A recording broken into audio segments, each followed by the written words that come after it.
Bom dia, membros do canal. Mais uma vez estamos aqui chamando para conversar com vocês um grande gestor, mais uma vez, um novo amigo dessa vez, conhecido do LinkedIn, Diógenes.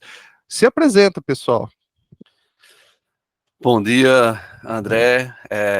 Primeiramente, agradecer a oportunidade de estar aqui com você, né? Agradecer pelo convite, né? Eu acho que é razão de muita satisfação, de muita alegria estar aqui discutindo sobre a nossa vida, né? Experiências que vivemos, acertos que tivemos e erros que, porventura, viemos a cometer, mas que, sem sombra de dúvidas, fazem parte do nosso acervo aí de aprendizados, né? Meu nome é Diógenes, eu sou pernambucano, sou engenheiro químico de formação, né? Mas complemento aí meu background acadêmico aí, um MBA em gerenciamento de projetos pela Fundação Getúlio Vargas, e mais recentemente aí eu concluí um mestrado profissional na área de engenharia de software com ênfase em inteligência artificial.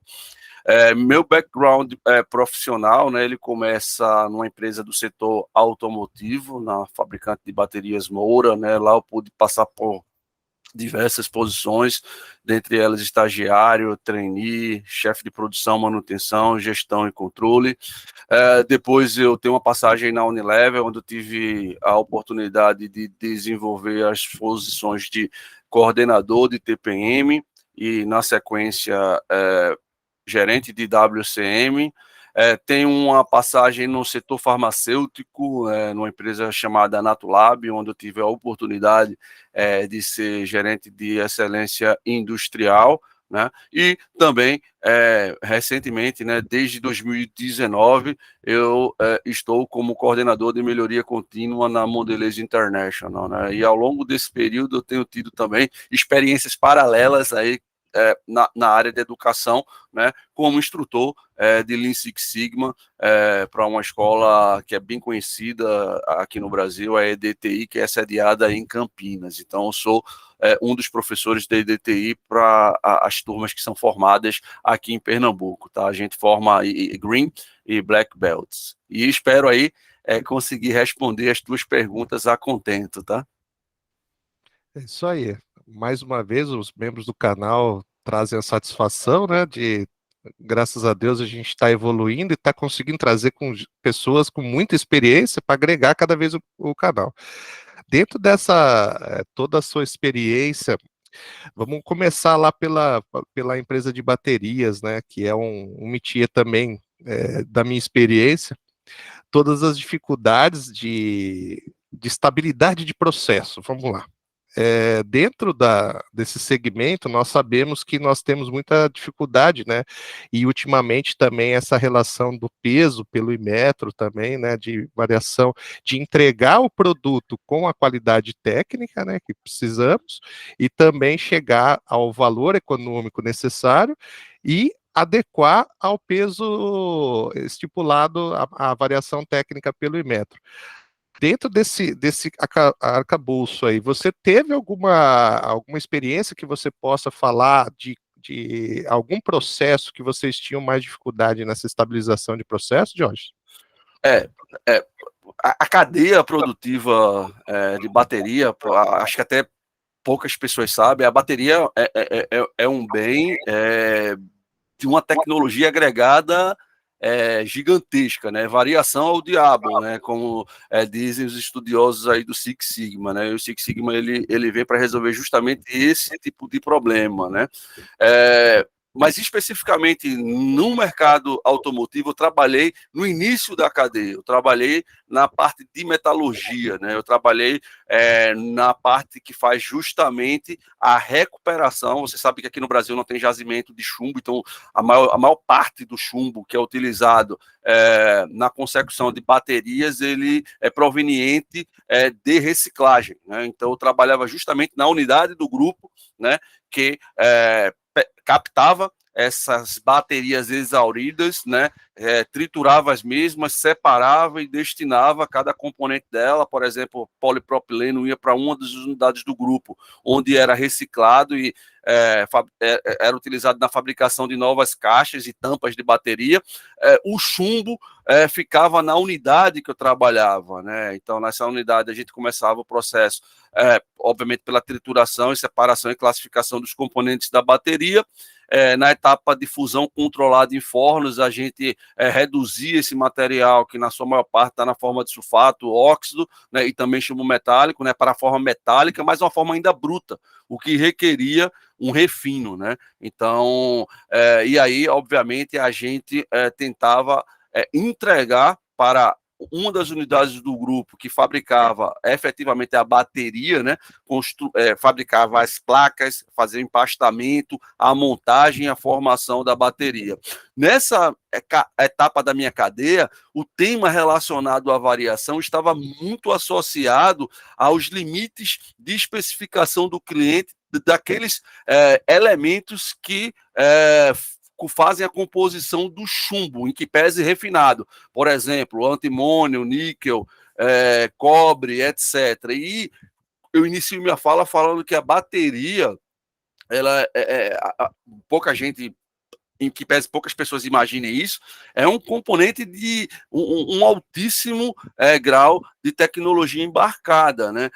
E qualquer variação, né, de um desses componentes vai provocar, seja um maior consumo de água, pode provocar um mau funcionamento e, consequentemente, falha, né, numa bateria. Ainda mais hoje em dia. Os carros hoje são muito elétricos, né, e a bateria passou a ser um componente essencial, não só para a partida do carro, como antigamente era, mas senão para todo o funcionamento, né? Então, de fato, a gente enfrentava problemas relacionados à variação de processo, né? E a melhor coisa para se estabelecer um controle sobre essas variáveis de entradas, ou seja, esses inputs no processo, para garantir que a saída do meu processo, lá no caso, o chumbo refinado, ele saísse dentro da especificação, todo o controle ele tem que ser feito a montante do processo e não controlar como a qualidade antiga no passado controlava só o produto acabado. A gente tem que controlar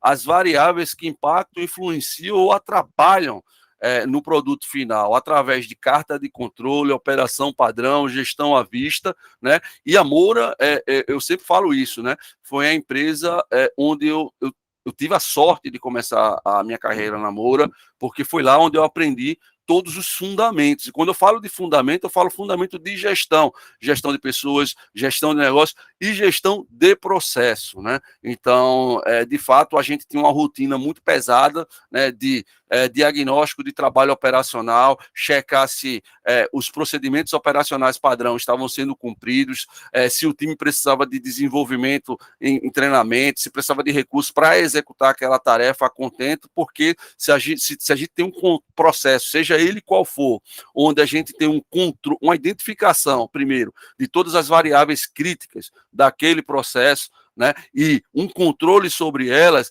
a saída desse processo é certa e dentro do padrão. Se a gente não tem sequer a identificação daquelas variáveis críticas, né, que o Deming lá falava, o Juran, na verdade, falava lá dos poucos vitais, né? Daqueles X que são vitais para o processo. Se a gente não tem sequer eles identificados, tão pouco controlados, claro que o resultado do meu processo vai ser ruim ou incerto.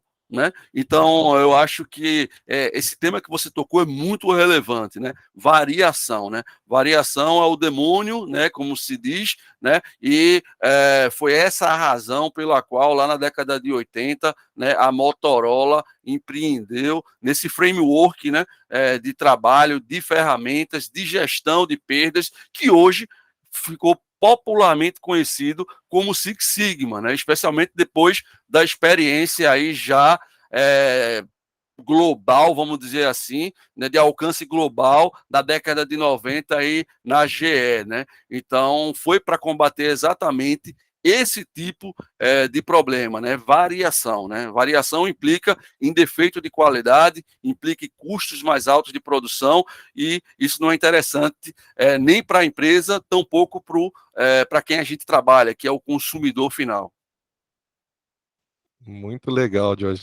Você deve ter percebido até que eu vou sorrindo, né, conforme você vai falando, a satisfação de ter, assim, a companhia de uma pessoa que passou pela mesma experiência que eu passei durante esses 15 anos.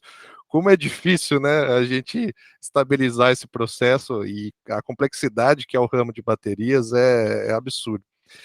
Anteriormente ao ramo de baterias, eu tinha trabalhado no ramo da aeronáutica, na Embraer, em Botucatu, e, e a gente migrar para tanta complexidade assim, e como você bem citou, é o fazer certo da primeira vez, né, Diógenes?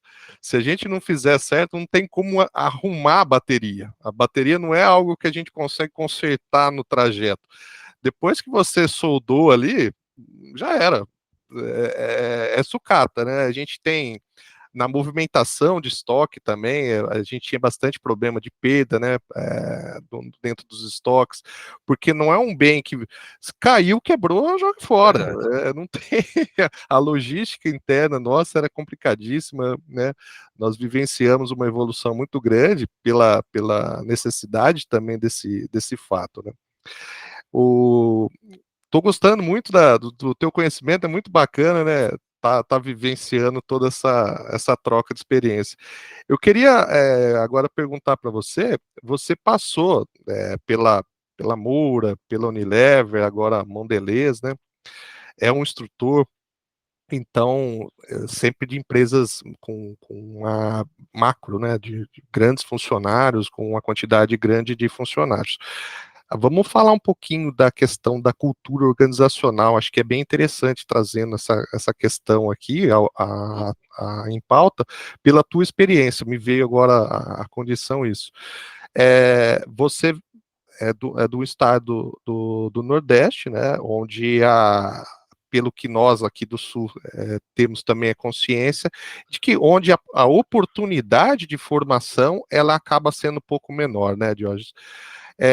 Dentro da sua sistemática de trabalho, quais são as principais diferenças entre que você conhece um pouco do Sudeste, do Sul, para o Nordeste, a implantação dessas políticas, né, de qualidade, de sistemática de processo que você já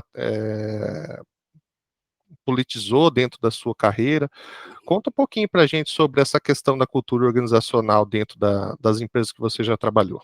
Essa é uma pergunta muito interessante que você me faz, André, e me faz, de antemão, dizer que para eu ter um construto aqui mental e te responder, eu vou ter que pontuar algumas coisas que estão todas dentro desse contexto da pergunta, né? Sim, há diferenças culturais, né? E parta do pressuposto seguinte, né? Toda empresa ela é um organismo vivo, né? Que é composta, né, pelo conjunto de valores, de crenças e de comportamentos locais que dão vida a isso que a gente conhece como cultura, né? Esse é um ponto. Logo, nenhuma empresa é identicamente a outra empresa, como nenhum ser humano é totalmente igual a outro ser humano, são únicos, né? E aí vamos para o tema geográfico, né? O Brasil é um país de dimensão continental, né? Logo, é muito razoável, né, acreditar que alguns elementos das culturas locais, eles prevaleçam em algumas situações, né? E isso é natural. Isso é o que eu chamo de diversidade, no sentido mais amplo da palavra, né? E a diversidade ela é uma fonte de inesgotável de valor. Isso é fantástico, né? Por exemplo, vou te citar alguns exemplos muito práticos, né? O Nordeste ele tem mudado ao longo dos últimos anos, né? Tem havido uma interiorização, tanto da educação superior de qualidade, né, com o advento de universidades, institutos federais no interior, coisa que há 2 décadas atrás, de fato, não existia, né? Então, esse know-how, né, técnico que você falou, né, especialmente nas pequenas cidades do Nordeste, ele tem crescido, né? Mas tem um elemento fantástico da cultura, especialmente das cidades do interior do Nordeste, que são um grande asset para qualquer empresa, né? É a paixão que as pessoas executam o seu trabalho. Imagine você que a gente tem cidades do interior do Nordeste com o IDH inferior a vários países aí que são tidos como países terríveis para se morar, né? Onde 80% das pessoas da cidade depende ou da agricultura, né? Que na maior parte das cidades é monocultura, seja da cana-de-açúcar ou de outra cultura, né? Ou emprego público na prefeitura. E quando chega uma empresa grande num local desse, que apresenta para essas pessoas boas oportunidades, bons salários, bons benefícios, essas pessoas passam a trabalhar para essa empresa com uma paixão que você não imagina, né? Então tem esse elemento aí, né? E aí eu começo a minha fala aqui falando para você, essa sua pergunta é interessante e está altamente conectada com vários pontos que vão nortear a nossa conversa aqui. Por quê? Agora eu me recordo de uma discussão que eu tive ontem com uma pessoa da minha equipe, né? Nós estávamos fazendo uma revisão com um dos pilares, né? Para uma apresentação para a JIPM, né, que é, para quem não sabe, é o Japan Institute of Plant Management, né, a empresa que eu trabalho atualmente, nós estamos pleiteando uma certificação e estamos preparando a empresa para isso, né, e ele falou, Diógenes, por que é tão difícil para a gente compreender, por exemplo, esses diagramas, né, que estão nos livros dos japoneses, e eles dizem que é tão fácil. Eu falei, boa pergunta, e inclusive eu escrevi recentemente um post no LinkedIn falando sobre isso, né? Tudo tem na raiz um elemento cultural, né? Essa dificuldade que, por exemplo, alguns sentem em adotar filosofias japonesas na essência, como o Lean, como o TPM, como o WCM, remonta do nosso passado, né? São raízes diferentes, né? Toda a base de pensamento de uma civilização ela nasce do pensamento de filósofos. O filósofo é muito importante, né? Toda a lógica ocidental ela foi construída em cima do pensamento de Aristóteles, né? É um pensamento discreto. Se me pedem para eu descrever um carro, eu vou dizer que um carro tem 4 rodas, 4 portas, um porta-mala. Isso não funciona para um oriental. O oriental, a forma de pensar dele foi construída em cima do pensamento de um outro filósofo, uma outra vertente, que é o Confúcio, né? Então, ele pensa o mundo de forma contínua. Por isso que você vê em livros de TPM, de WCM, aqueles diagramas com um monte de interconexões que nós ocidentais temos dificuldade. E preferimos colocar as coisas em caixinhas, em bullet points. E eles têm dificuldade, né? E aí entra o último ponto que eu queria falar sobre a relevância do seu tema. Pense que a capacidade de se adaptar à cultura local onde você quer que esteja, ela é altamente relevante para o seu sucesso como profissional, como ser humano e etc. Então é preciso você entender um pouco do porquê que uma coisa aqui não funciona ipsis literis como em outro lugar. Por quê? Como é que eu posso adaptar a minha forma de pensar e de me expressar para me fazer ser entendido sem ofender, sem ferir aquela cultura? E é isso que tentamos fazer, por exemplo, quando tentamos nos comunicar, por exemplo, com os japoneses. A gente adapta a forma que eles entendem o mundo, né? Beleza, a gente expressou, por exemplo, esse master plan na forma de um calendário, como nós ocidentais estamos tão acostumados, né? Caixinhas com atividades, prazo tal. mas ele quer ver uma forma de um chart com pirâmides interconectadas, tal. Vamos fazer um depara para facilitar. Então, isso é muito importante, né? E a maior parte dos conflitos, esses conflitos advêm justamente dessa falta de intolerância e de compreensão disso tudo que a gente está discutindo, que é, senão, o que muitos chamam de diversidade. É pena que muitos entendam diversidade só sob alguns prismas, o tema de cor, o tema de gênero, diversidade é tudo isso, né? É inclusive a parte geográfica, né? Também é diversidade, né? Então é muito interessante, né? Isso inclusive está dentro dos princípios filosóficos do Lean, né? Que diversidade é fonte inesgotável de geração de valor, né?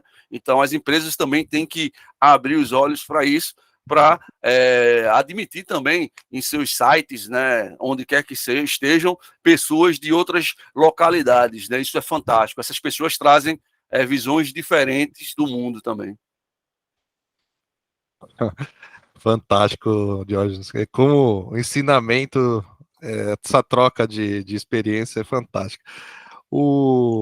Essa questão cultural, né, é bem interessante, né? Como você falou, o engajamento pela necessidade, né, que há também. Eu tive uma experiência de alguns colaboradores que vieram da Venezuela nos últimos anos, onde há a sensação da necessidade, como esses colaboradores se doavam ao trabalho, ao estudo, mesmo com toda a dificuldade da língua inicial, né, mesmo sendo próximo à língua, a interpretação, principalmente de técnicas, né, eles tinham uma certa dificuldade, mas assim, o empenho, o engajamento, a busca, a dedicação é fora do comum, realmente, né?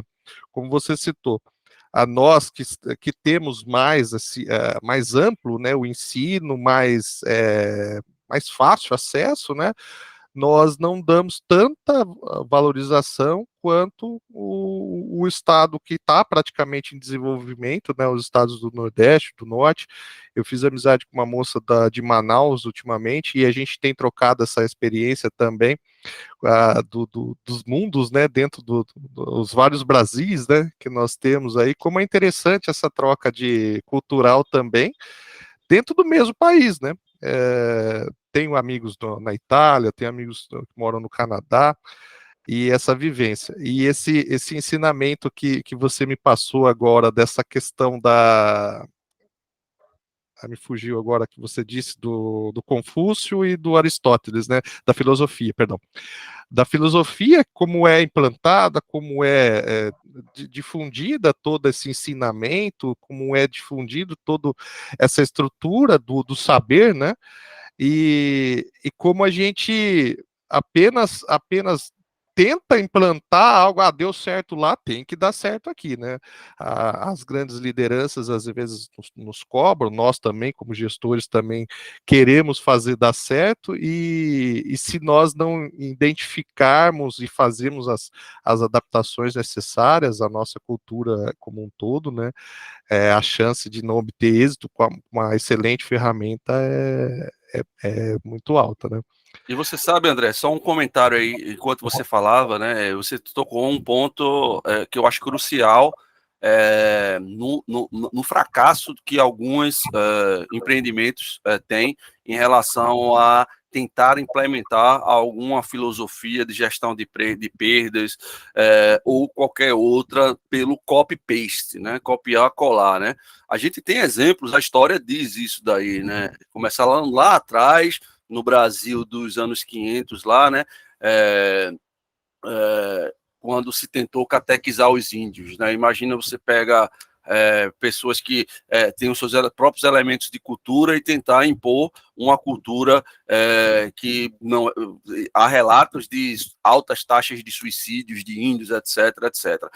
E para não ficar num passado tão distante, a gente pega a história da entrada da Toyota no mercado norte-americano, né? A Toyota não chegou nos Estados Unidos, né? Montou uma fábrica e falou: quem quiser trabalhar aqui, a partir de agora, a nosso ways of working, nossa forma de trabalho é o Lean. Não, né? Eles procuraram justamente essa adaptação no seguinte sentido, né? Existia uma fábrica na cidade chamada Fremont, né? No estado da Califórnia, né?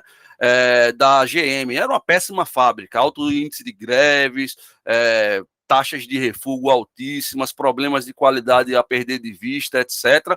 E os caras propuseram uma joint venture, né? E essa joint venture, ela serviu, se não, para entender como é que funcionava a mente do americano, quais eram os problemas que eles enfrentavam, e aí abarcar todo o conhecimento Lean, né? E em pouco tempo isso aconteceu no final da década de 70, começo da década de 80, os caras conseguiram virar a realidade da fábrica. Esse case ele está bem relatado no livro do Jeffrey Liken, né, The Toyota Way, né, e foi aí efetivamente onde a Toyota ganhou moral para falar, cara, a minha forma de trabalho é eficiente e a gente pode aplicar isso aqui nos Estados Unidos. Por quê? Porque a gente tem um caso de sucesso aqui na terra de vocês. E hoje a Toyota tem uma baita participação no mercado norte-americano, né? Então, é muito disso, sabe? Eu trouxe o exemplo lá da companhia dos padres, onde se tentou implantar uma cultura a forceps, né? E o exemplo da Toyota, onde se lançou mão de todo esse entendimento, dessa sensibilidade, de um plano estruturado para se implementar uma cultura numa terra estrangeira, né? Então, eu acho que é por aí, tá? Alguns questionamentos aí que eu te faço também, com toda a sua vasta experiência, Jorge, o que você entende como tempo padrão para a implementação de uma nova cultura? Imaginemos assim que nós estamos numa empresa onde ela não tem esse aporte, não tem toda essa cultura implementada, como o Lean, como o 5S, o WCM. Você enxerga, você tem um tempo padrão de implementação, você já tem uma vivência disso que você pode falar com a gente aí? Olha, essa é uma pergunta que já de antemão eu vou te dizer, não tem resposta. Mas Uhum. eu posso te afirmar com absoluta certeza, mas absoluta certeza, que em que pese o tempo de implementação bem-sucedida de uma metodologia, de uma filosofia, ele seja multifatorial, ou seja dependente de uma série de variáveis, tem uma variável que é das mais importantes, que é o buy-in da alta direção da companhia. E não é o buy-in expresso somente através de uma carta de compromisso, de uma política pregada na parede. É o melhor dos buy-ins. É o buy-in expresso a partir disso e também a partir de demonstrações claras de comportamentos alinhados com um dos princípios do Lean, que é priorizar o longo prazo em detrimento do curto prazo. E isso é muito difícil. Isso é muito difícil, né? A gente está falando de mudança, de change management, né? A gente está falando de plantar agora para colher daqui a 5, 6 anos, né? E o mercado hoje, ele dá mostras que ele padece de um grande mal, né? Que são líderes carreiristas. O que é um líder carreirista? Né? Eu até escrevi um dia sobre isso, né? Eu comparo um líder carreirista com um político brasileiro, com o mal político brasileiro. Por que não se resolve o problema de educação nesse país? Porque a educação deveria ser política de Estado e pensada em 100 anos. O cara pensa, cara, eu tenho que pensar na minha próxima eleição, que é daqui a 4 anos. Se eu começar a construir agora, fazer um think tank aqui, com notáveis aqui, para construir educação, para daqui a 100 anos, definitivamente a gente está num padrão classe A, na próxima eleição eu vou perder minha eleição porque o povo não vai estar sentindo benefício no curto espaço. Então, essa mentalidade, ela migrou para o mundo corporativo. né? Os caras hoje sentam numa cadeira já pensando no seu próximo movimento de carreira que vai acontecer há 2 anos. Então chega alguém para ele e fala, cara, a gente vai começar a construir as bases de uma filosofia a ser implantada aqui. E daqui a 10 anos a gente vai estar em outro patamar. O cara fala, eu não quero, sinto muito. Eu quero o meu BSC verde no final do ano, isso vai me garantir bônus, e daqui a 2 anos eu vou estar num outro patamar. A gente vê aí, sem citar nomes, né, justamente empresas de capital aberto aí, altamente encrencadas aí, né, indo para bancarrota, né, por conta justamente dessa filosofia do imediatismo, né, e que a crise de 2008 nos Estados Unidos, com o tema dos subprimes, parece que não ensinou essa galera que esse não é o caminho. A que eu me refiro agora? Né? A política de bônus agressivo dos altos executivos das companhias. Os caras buscam tanto o resultado final, né? Tanto, né? Que às vezes eles não seguem algumas políticas, né? Algumas políticas de compliance ou outras políticas de metodologia. Por quê? Porque é o resultado final, não importa como ele seja obtido, né? Que vai me trazer um bônus gordo no final do mês. E a gente está vendo aí uma gigante do varejo, né, altamente encrencada aí, justamente por essa filosofia. Então, para implementar André, uma filosofia tão bem sucedida como a Toyota fez, é negócio de décadas, né? Tem um livro do Shigeru Shingo, né? Que fala sobre o sistema Toyota de produção, e ele foi consultor da Toyota, né? E o grande esforço dele foi diminuir o tempo de ferramenta, né? Para um dígito, né, que hoje a gente popularmente ficou conhecido como o SMED, né, ele durou 40 anos de esforço, né? Não é por acaso que o PDCA é um ciclo, né? Ele não tem fim, né? Mas as pessoas não têm paciência com isso, né? Querem, errou, não, tem que acertar.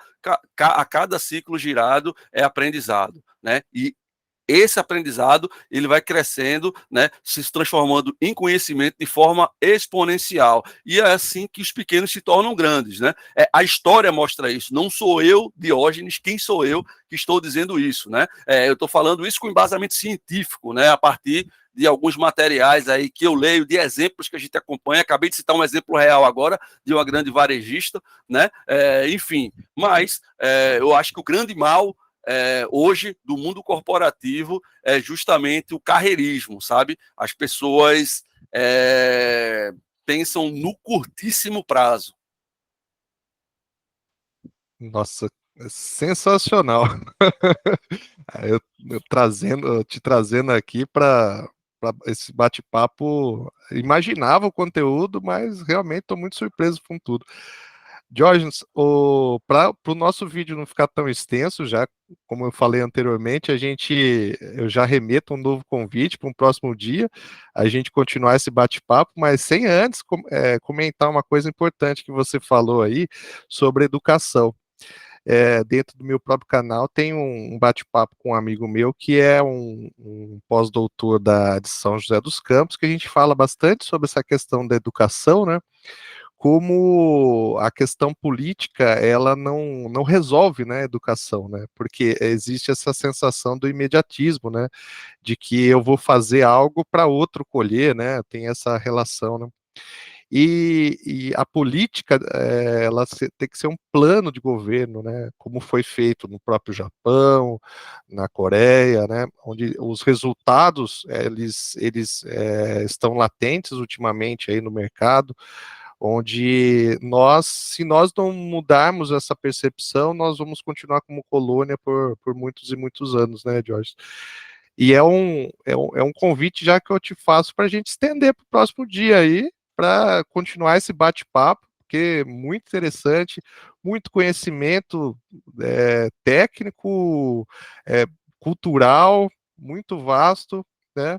E não porque se alinham os ideais, a filosofia aí, como a minha filosofia se alinha muito à sua, mas eu achei muito interessante o nosso vídeo de hoje aqui, e agradecer realmente esse bate-papo aí para a gente continuar em próximos vídeos, dependendo da sua disponibilidade, que eu sei que não deve ser tão fácil assim para fazer esse bate-papo.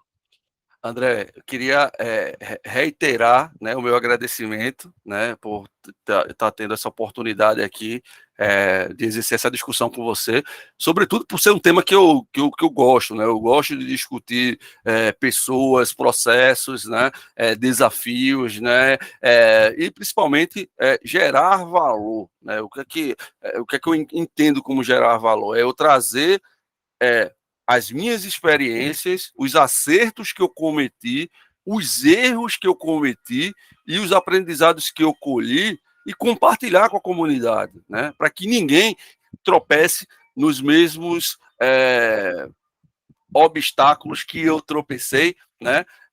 Porque a vida é feita de aprendizado, né? Eu hoje, com certeza, sou muito diferente do que eu era 5 anos atrás, né?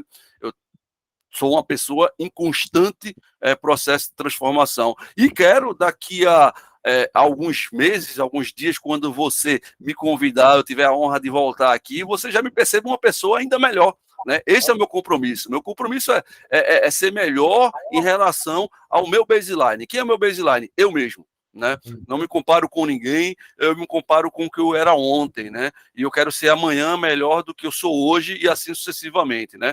E aí eu vejo esse fluxo inesgotável de geração de valor, e é isso que dá prazer em viver, tá? Excelente. Obrigadão mais uma vez. Até uma próxima.